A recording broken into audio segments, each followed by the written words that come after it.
Football বিশ্বকাপ চলছে ইউকেতে অনেক জায়গায় বাসায় বসে অনেকেই লাইভ ম্যাচ উপভোগ করছেন। কিন্তু একটি গুরুত্বপূর্ণ প্রশ্ন, আপনি কি টিভি লাইসেন্স ছাড়া ম্যাচগুলো লাইভ দেখছেন কিনা? ইউকেতে নিয়মটা কিন্তু খুব পরিষ্কার। আপনি যদি লাইভ টেলিভিশন দেখেন তাহলে যে কোনো টেলিভিশনের চ্যানেলই হোক না কেন আপনাকে টিভি লাইসেন্স আপনার থাকতেই হবে, এটা বাধ্যতামূলক। এটা শুধু বিবিসি বা আইটিভি বা চ্যানেল 4 বা অন্য কোনো লাইভ ব্রডকাস্ট শুধুমাত্র যে এইগুলো তা না, এটা যাবতীয় লাইভ টিভির জন্যই প্রযোজ্য। টিভিটা যদি ফ্রিও হয়, অর্থাৎ কোনো সাবস্ক্রিপশন লাগে না, কিন্তু আপনি সেই টিভিতে যদি লাইভ অনুষ্ঠান দেখেন তাহলেই প্রযোজ্য। এমনকি আপনার যদি মোবাইল থাকে, ল্যাপটপ থাকে বা ট্যাবলেট বা ট্যাব থাকে, সেখানেও যদি আপনি লাইভ দেখেন তাহলেও এই একই নিয়ম।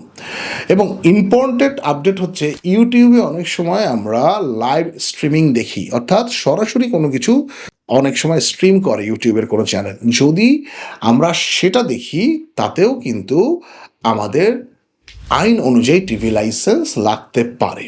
আমরা অনেকেই ভাবি ইউটিউব দেখি তাই লাইসেন্স লাগবে না, এটা আসলে পুরোপুরি সঠিক নয়। আপনি যদি ইউটিউবে নর্মাল অনুষ্ঠান দেখেন, যেটা এমনিতে কোনো কেউ না কেউ আপলোড করেছেন, সেটা আলাদা, সেটা সম্পূর্ণ নিরাপদ। কিন্তু যখন আপনি লাইভ টিভি দেখবেন তখন অবশ্যই কিন্তু আপনার টিভি লাইসেন্স লাগবে। এবারে আসি বর্তমান সময় ওয়ার্ল্ড কাপের ম্যাচগুলো ইউকেতে অনেক সময় ফ্রি চ্যানেলে দেখানো হয়, কিন্তু ফ্রি মানেই যে লাইসেন্স লাগবে না, ব্যাপারটা সেরকম নয়। যতক্ষণ সেটা লাইভ ব্রডকাস্ট হয় ততক্ষণ টিভি লাইসেন্সের প্রয়োজন হয়। এবং লাইসেন্স ছাড়া টিভি দেখলে কি হতে পারে সেইটা আপনাদেরকে একটু জানাচ্ছি। এর জরিমানা 1000 পাউন্ড পর্যন্ত হতে পারে, তাই বিষয়টা সিরিয়াস। পুরো বিষয়টা এক লাইনে যদি আমি বলি তাহলে লাইভ টিভি যে কোনো জায়গায় লাইসেন্স লাগবে, বা অন ডিমান্ড নেটফ্লিক্স বা রেকর্ডেড ভিডিওতে লাগবে না লাইসেন্স।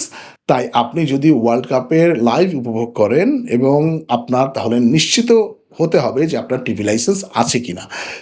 এরকম প্রয়োজনীয় এবং দরকারি নানান রকমের তথ্য পেতে ব্রিটিশ বাংলা লাইফস্টাইলের সাথে থাকুন।